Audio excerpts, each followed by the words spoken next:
Hello and welcome to the Morning Filter. I'm Susan Jabinski with Morningstar. Every Monday morning, I talk with Morningstar Research Services Chief U.S. Market Strategist Dave Sequeira about what investors should have on their radars, some new Morningstar research, and a few stock picks or pans for the week ahead.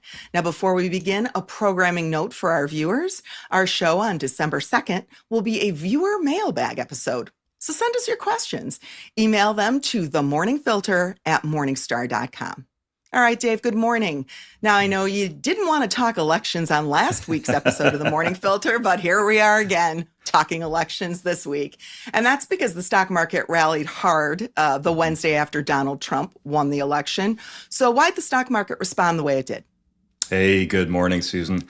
Yeah, we saw stocks surge on Wednesday. I think they're up 2.5% just Wednesday alone. And through the end of the week, the market was up about 3.7%. And it's really just a couple of things. First, just expectations. So at this point, the market is pricing in that we'll most likely see an extension of the corporate business tax, that won't expire next year. But I think there's also now some expectations that, we may see, further tax cuts for earnings as well. So that could boost, growth going forward. I think, from an anticipation point of view, I think people are looking for looser regulations and lower antitrust activity. So I certainly wouldn't be surprised to see a pretty large pickup in mergers and acquisitions next year, specifically in the tech space, that had been constrained by regulators over the past couple of years. So we might see a lot of buyouts there. And then lastly, tariffs. So tariffs, certainly can be potentially inflationary. That's our U.S. economics, point of view. And they could hamper GDP in the short term. But from stocks' point of view, that could also boost valuations specifically for those companies that have pricing power. You talk a little bit more about that, Dave, because we're not really hearing about that much in the media. How could tariffs boost valuations for those companies with pricing power? Well, the expectation is that the cost of tariffs would ultimately end up being passed through, to the consumer. And of course, it's just going to depend on, what products are and how fast a company can pass those tariffs through to their end clients. So companies that have a high degree of pricing power, those are the ones that are able to pass through those cost increases, very quickly to their consumers. And of course, assuming, a similar amount of volumes, will end up increasing their revenue by the amount of those tariffs. So as long as they can pass those through and their operating margins are the same, that of course will then result in higher earnings. Now, those companies without pricing power, they're going to see their margins contract in the short term until they're able to pass through all of those additional costs. And so depending on how much contraction you could see in their operating margin, that actually could then result in earning pressure for those companies. So what pockets of the market experienced the biggest post-election day pop and why? Well, taking a look at the market and breaking it down by the Morningstar style box, we were essentially up across the board. Everything was up. There was really nothing other than maybe some of the smaller, interest rate sensitive sectors that were off. But taking a look at it is really the small caps were up the most. And of course, the small cap stocks are the ones that we've noted for a while now. We're really the only part of the market that was still undervalued, in many cases actually substantially undervalued. The one I really want to highlight is the financial sector. That was just up a crazy amount looking at how much some of those stocks surged. And that's just based on the anticipation of a steepening yield curve, which of course would increase, their net interest margins, probably the anticipation of less regulatory burdens within financials, and even maybe, the expectation of a stronger economy, which would result in less defaults. Now, there was also a response in the bond market to the Trump win. Bond prices fell and the yield on the 10-year Treasury rose to its highest level since July. So why did that happen? And what's the takeaway for investors? Yeah, there's really no to say other than long dated bonds just really got crushed. The 10-year US Treasury, it's already risen 65 basis points since the Fed started to ease monetary policy when they cut 50 basis points on September 18th. But after the Trump victory, we saw Treasuries back off again. They rose 15 basis points to 4.45%. Now, a 15 basis point move in one day is not necessarily unheard of, but over the course of my 30 years in this business, that's just a very large move, for one individual day. And I think that's all really just based on the expectation of just how inflationary the tariff could potentially be, depending on what gets passed through.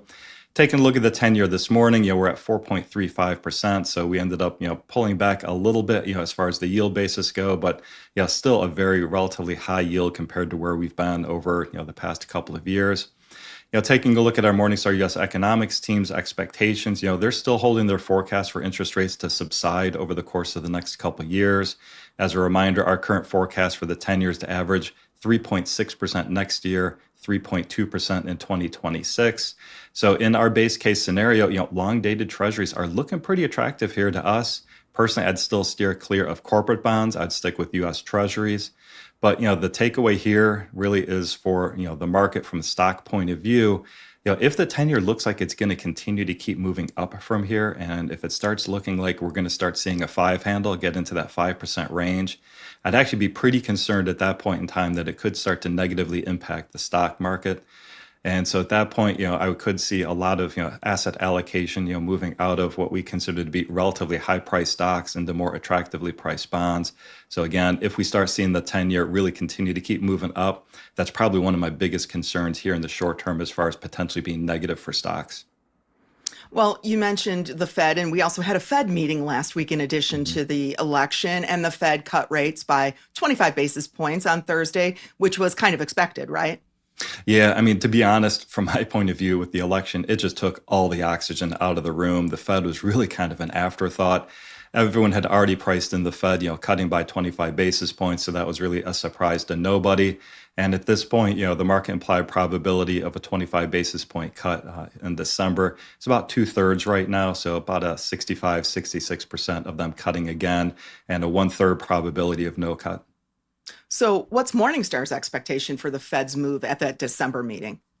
So our U.S. economics team is still holding to an expectation of a 25 basis point cut in December, so no change there. But of course, it's all going to depend on the data coming out between now and then. So I think we have October and November CPI and PPI with those numbers for October coming out this week. We then have PCE for October, the index there coming out at month end, and of course November's unemployment report. And also, I think we'll be keeping a relatively close eye on the revised third quarter GDP data coming out on November 27th, just to see if that could potentially get marked up, and if it does, with the economy running higher, that would put another 25 basis point cut at risk. Well, it's been an eventful November so far. That's probably an understatement. And the market's rallied quite a bit since you published your November stock market outlook, which viewers can access the outlook via a link beneath this video. So tell us, Dave, how have valuations changed in the market since the start of the month? Yeah, so I mean, the price to fair value metric has increased. Right now, it estimated it's probably between a 5 to 6% premium, over fair value. And I just have to caution investors, the last time we were in this area was about the beginning of 2022, coming out of 2021. Now, back then, we actually advised investors that they should be underweight equities because the valuations were getting so high. But really, today is a very different environment than what it was back then. So let me just explain that a little bit. In our 2022 outlook, we noted that we had forecast inflation to increase and increase pretty substantially. We're looking for long-term interest rates to increase over the course of 2022. We were looking for the economy to slow, and we had the expectation that the Fed would begin to start tightening monetary policy at that point in time. Today, when I look at the market, macro dynamics, we still think inflation is moderating. Now, we did see a bump up here in long-term rates over the past, call it 2 months, but we still think from a multi-year point of view, long-term rates will be headed down. We've got the Fed easing, we've got the ECB easing, we've got a whole bunch of monetary and fiscal stimulus that was announced in China recently. So a lot of tailwinds, to the market. The only headwind is our view that the economy is expected to slow.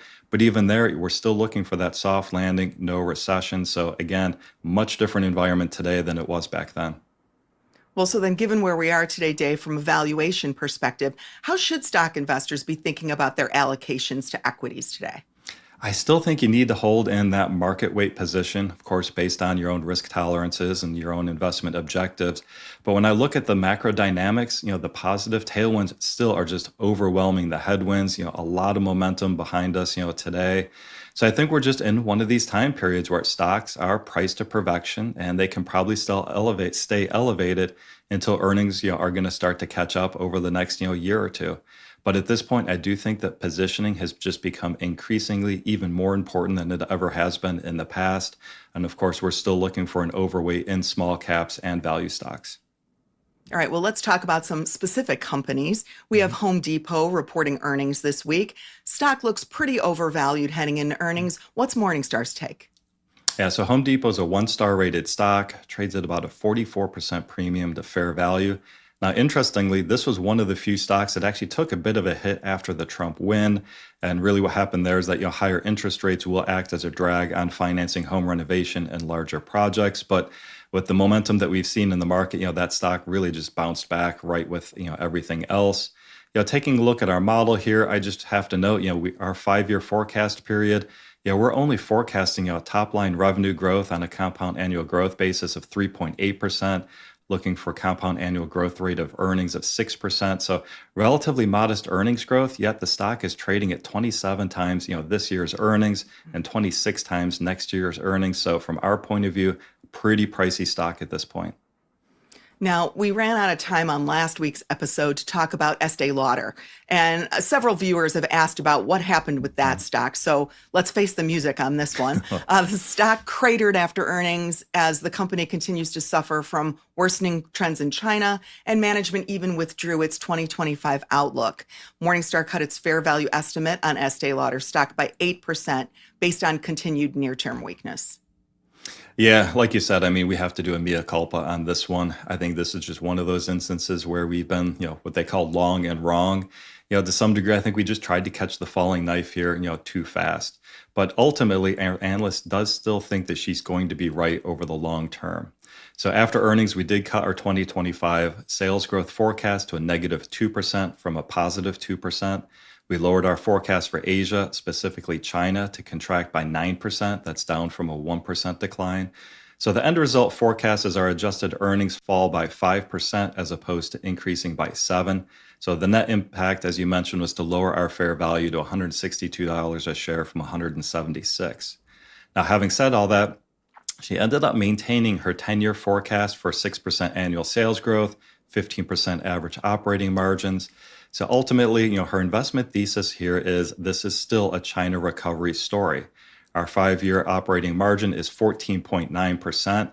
So to put that in context, this year we're only forecasting 11.2, and next year we're looking for 12.7. So we're really looking for the company get back to that historical average, but not until fiscal year 2028. Now, also looking at her model, this year should be the low in earnings. So we're looking for earnings of $255 a share. That puts the stock currently at 25 times, this year's earnings. But based on next year's earnings forecast, that drops to 18 times as we're forecasting, $3.58 per share. So again, for readers that do have an interest in this one, I think this is really a good one to go to Morningstar.com to read her write-up and get into, much greater detail than what I've gone over here. All right, now for something kind of completely different. Palantir stock was up 23% last week after the company beat on revenue and raised guidance. So any fair value changes as a result of the report, Dave? We did. We bumped up our fair value by 10% to $21 a share. And this is another one I kind of want to give, reader or our viewers here, an idea of what we have in our financial model. So the company posted $2.2 billion in revenue in 2023. Our forecast for 2024 for revenue is $2.8 billion, and over our 5-year compound annual growth rate period, where our forecasts are for 23%. So that would take revenue up to $6.2 billion in 2028. So a very large increase from where we've seen it, in 2023. Now, taking a look at earnings, we're looking at earnings last year was only 25 cents a share, going up to 41 cents a share here in 2024. Now that puts the stock at 142 times, this year's earnings based on where the stock is trading. And even going all the way out to our forecast period of 2028, we're still only looking for earnings to get to 87 cents. So of course, more than doubling than what we had this year, but at 87 cents, that still puts the stock at 67 times 2028 earnings. Now, Palantir stock is up 240% this year. So just how overvalued does it look? So our analyst noted this is actually probably the most expensive software company we have under our coverage right now. It's a 1-star rated stock. I think our fair value puts it at 178% premium over fair value. All right. Well, Novo Nordisk stock slipped after earnings last week. What's Morningstar's take on the report? In this one, the sales growth was slightly worse than expected, but not really by all of that much. Our analyst thinks that we'll probably see that being made up here in the fourth quarter. Noted that the supply issues that kind of led to that worse than expected sales growth will probably be resolved. So, bottom line, really, there was nothing in our earnings release that we saw that caused us to change our long-term assumptions here. And any changes to Morningstar's fair value estimate? And is the stock attractive? Now our fair value estimate unchanged to $86 a share, but it does put it in that two-star territory as it trades at a 25% premium to fair value. So really, again, this is one where the short story is, at least in our view, the market is pricing in growth of its weight loss drugs, too far into the future. And looking at some of our write-ups here in this specific sector, our analyst noted, she thinks that there could be up to 16 new competitive weight loss drugs that could be launched by 2029, which of course would put a lot of pressure on both volume and pricing at that point. So we're going to see great short-term growth here for the next couple of years, but of course, the stock is really, the present value of all of your future free cash flows that, once those new drugs, hit the street, we could see a big pullback at some point in time in the future once that gets priced in. So let's talk a little bit about a couple of picks of yours that reported earnings last week, starting with Devon Energy. It reported solid results, and Morningstar maintained its $48 fair value estimate. So is the stock still attractive today? It is still attractive in our view. It's a 4-star rated stock, 19% discount to fair value. Now, I would note on this one, they have a dividend policy in which they have a small fixed dividend plus a variable dividend policy. So depending on the type of investor you are, if you're really looking for those stable dividends, this may not necessarily be the right one for you. But overall, their capital allocation strategy is to return 70% of their annual free cash flow to shareholders. But you could see some ups and downs in that dividend, from quarter to quarter. And I would just note here that, following earnings, there was no change in our long-term assumptions. We still continue to view Devon as really being a steady, low-cost provider. Now, International Flavors and Fragrances, that one's been a pick a couple of times on the show, was down double digits after earnings. The company missed on earnings, but beat on revenue, and Morningstar maintained its fair value estimate. So why the negative response from the market on IFF? Yeah, it might just be the fourth quarter guidance was a little bit light compared to what the market had been hoping for. But I have to note when I take a look at the stock chart here, the stock was up, 22% year to date. It's up 46% from its lows in October 2023. So it also could just be a case that, with the stock having run that much, that maybe the price just got ahead of itself and you had some people doing some profit taking.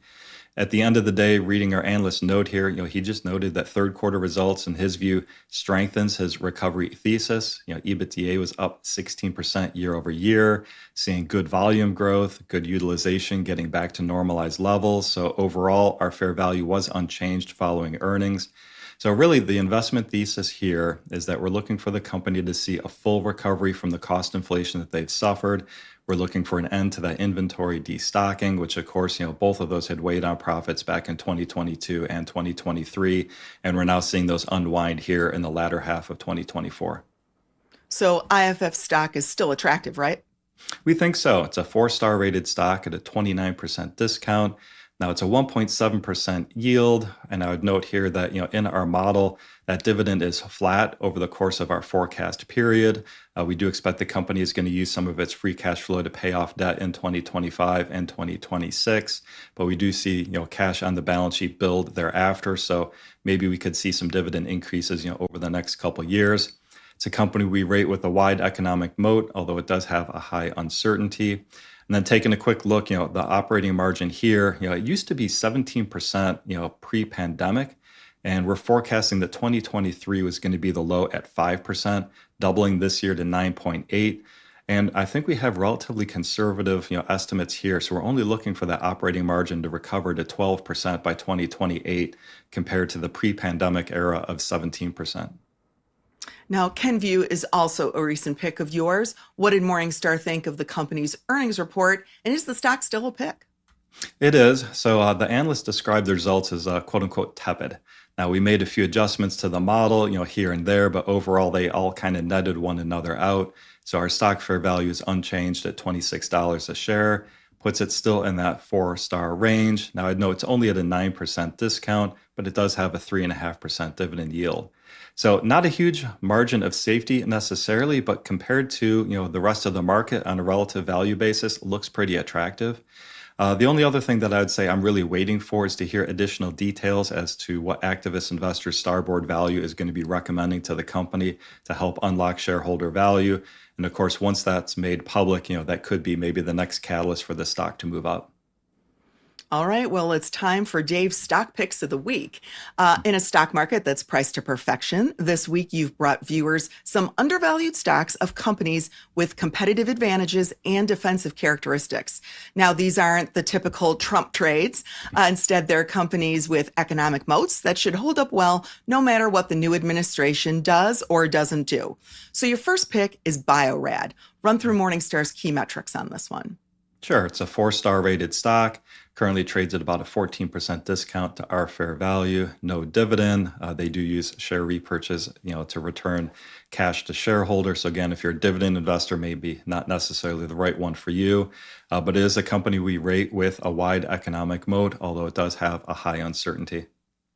Now, Biorad stock is up 40% since the beginning of July, so it has some momentum. Why does Morningstar think there's some room to run still on this one? Yeah, and this is actually a relatively new stock for us. We initiated coverage on this company on May 3rd with a fair value of $430 a share. Now, the stock has surged, as you mentioned, but it's only up 14% year to date. It had sold off in April before we picked up coverage of this stock. And this is one that we highlighted as a stock pick on our July 22nd show. Now, for those of you that missed that show, Biorad develops products for life sciences, for research and clinical diagnostic markets. And we think it relies kind of on that razor and razor blade, business model. Consumable reagents account for 70% of their total sales. And of course, those reagents are often sold at a higher margin than what we see for the equipment and for the instruments. It's also one of the very few small cap stocks that we rate with a wide economic moat. That economic moat based on switching costs, as it would take a lot to move from the installed equipment base in clinical diagnostic testing into someone else's instruments. Now, I will kind of caution the stock here in the short term does look kind of pricey. It trades at 36 times next year's earnings, but earnings will grow into the valuation. Our analyst is forecasting that the operating margin will expand over time up to 17.5% as compared to the 11.5% margin that we're expecting this year. Now, your second pick this week is Bristol Myers Squibb. Give us the headline numbers on this one. Sure. So Bristol Myers, a 4-star rated stock, 14% discount to fair value, currently yields about 4.4%. Another company with a wide economic moat, and in this case, a medium uncertainty. Now, Bristol Myers is kind of an interesting pick because it's, of course, a drug maker. And given that President-elect Trump has suggested that Robert F. Kennedy Jr. might play a role in the administration, there are some who'd say that could lead to unpredictable outcomes for drug makers. What do you think of that? So actually, I would highlight in this case to go to Morningstar.com and look up Karen Anderson. She actually put out an article just the other day describing how, in a Trump administration that could possibly increase the range of outcomes on a number of different types of healthcare related topics.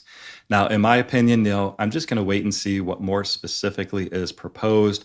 And depending on what is proposed and whether or not we think it has a relatively high probability of being enacted, at that point in time, we'll evaluate whether or not it could lead to fair value changes, both upward as well as downward on those stocks that could be impacted. So walk us through Morningstar's thesis on Bristol Myers today. So actually, I think we first recommended this stock on the May 20th show. The stock had been on a pretty strong downward trend over the course of 2023 and the first half of 2024. I'm not a chartist, but when I look at the chart here, it does look like it has probably bottomed out over the past couple months. So the big concern to the market on this one is that the company does face one of the largest patent cliffs in the industry over the next 5 years. However, our analyst team has looked at their pipeline. They think there's enough new products out there to potentially mitigate a lot of the pressures from the generic drugs when they come online. We're forecasting revenue declining at a 4% average run rate over the next 5 years to take that into consideration. But I think the market's underestimating the strength of the firm's next generation drugs. I think we need to look past this year's earnings. They had some accounting treatments for an acquisition that's temporarily lowering earnings. So I really look to 2025 as being much more of a normalized earnings, basis. And taking a look at that, the company's only trading at 8 times our 2025 projected earnings for next year. So it does look like, a big value play to us. So your next pick is a longtime Warren Buffett Hmm. favorite company, and that's Kraft Heinz. This one's really undervalued, so walk us through the metrics on it. Sure, it's a 5-star rated stock, trades at a 41% discount, has a 4.9% dividend yield, a company with a narrow economic moat. And I note we actually just upgraded that moat to narrow from none back in June, and a company with a medium uncertainty rating. So just a little bit of background, on this one. Now, Kraft was bought by, a private equity company, 3G Partners, and at that point in time, it overemphasized, in our view anyways, it overemphasized short-term profitability over building long-term economic value. So originally, it looked like that worked initially, but then we did see performance drop off, pretty substantially. So over the past 5 years, the company has had to really go back to the drawing board, revamp their strategy, get back to focusing on building long-term value. Our analysts has noted that they've done a lot of things to improve efficiencies. They've been reinvesting back into their brands. They've done a lot of things to improve their category management. So at this point, we think the company is back on track, in fact, on the right track based on the changes it's made. And that's really strengthening its intangible assets, specifically its brands. And it's also, strengthened its cost structure over that same point in time. Now, Kraft Heinz's stock is having a kind of tough year. What's been going on, and what does Morningstar think the market is missing on this one? And this is actually going to be similar to a lot of the food companies, under our coverage that we see as being undervalued today. So, of course, over the past couple of years, based on the amount of inflation that we've seen, it's really that compound impact of inflation over several years. Lower income and even now a lot of middle income consumers are under a lot of pressure. Wages have failed to keep up with inflation, and that's taking a toll on branded food companies. So from a top line perspective, this is what I consider to be a normalization play. So our US economics team does expect that inflation will continue to keep moderating and that wages will catch up over time. And while that happens, then we'd expect the top line to rebound for a lot of these food companies. Now, from a margin perspective, we expect that over that time, the company will continue to realize operating margin expansion as they get the benefits from those cost-cutting programs. So pre-pandemic, their average operating margin was 22.6%. We're forecasting that operating margin, expands to 20.7% in 2025, from 20.3% this year, and then ongoing gradual improvement to 21.9% in 2029. So never even really getting back to that pre-pandemic margin of 22.6%.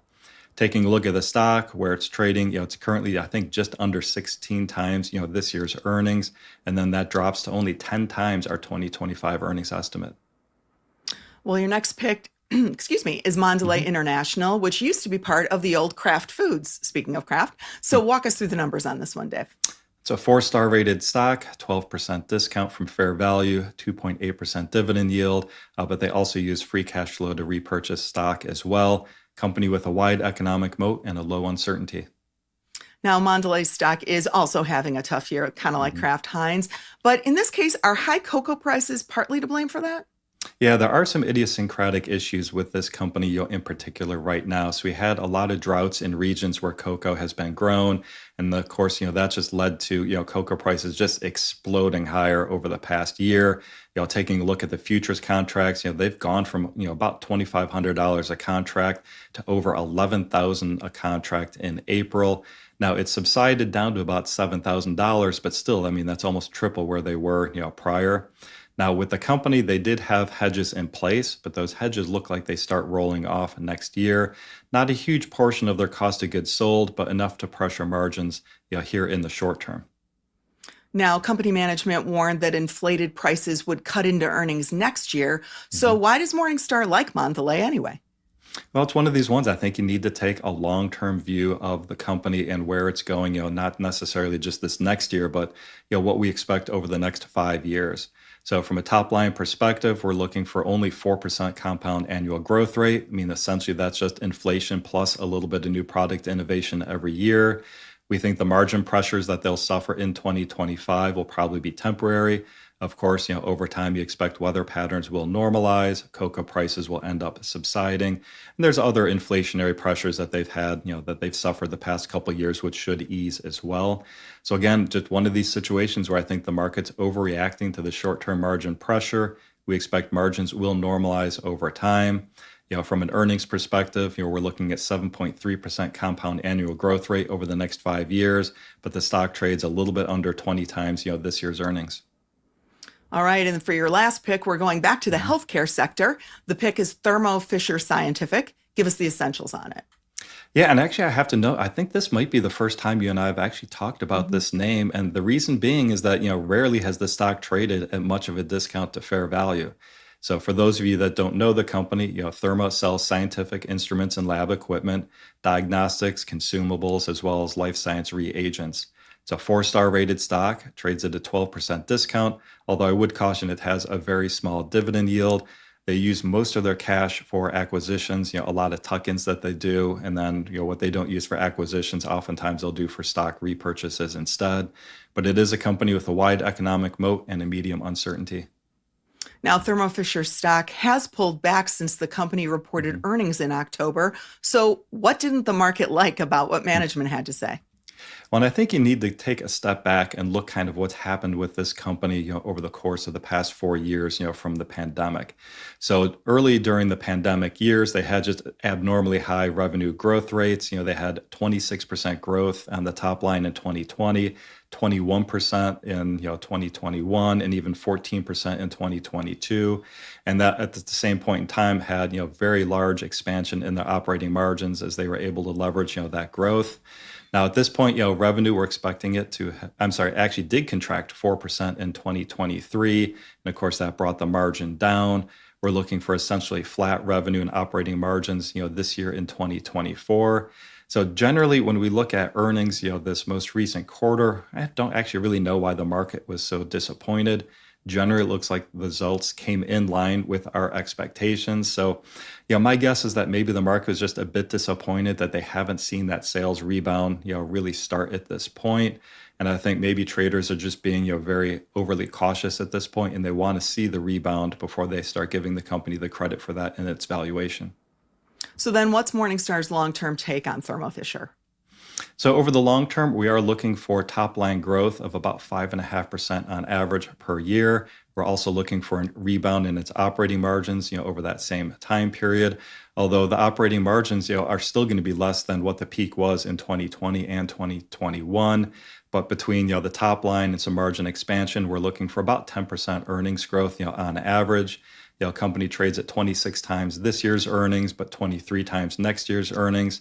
So again, the stock may not necessarily be all that cheap, but in what we consider to be getting to be an overvalued market, I'll take the relative value where I can. Well, thanks for your time this morning, Dave. Viewers who would like more information about any of the stocks that Dave talked about today can visit Morningstar.com for more details. We hope you'll join us for the Morning Filter next Monday at 9 a.m. Eastern, 8 a.m. Central. In the meantime, please like this video and subscribe to Morningstar's channel. Have a great week.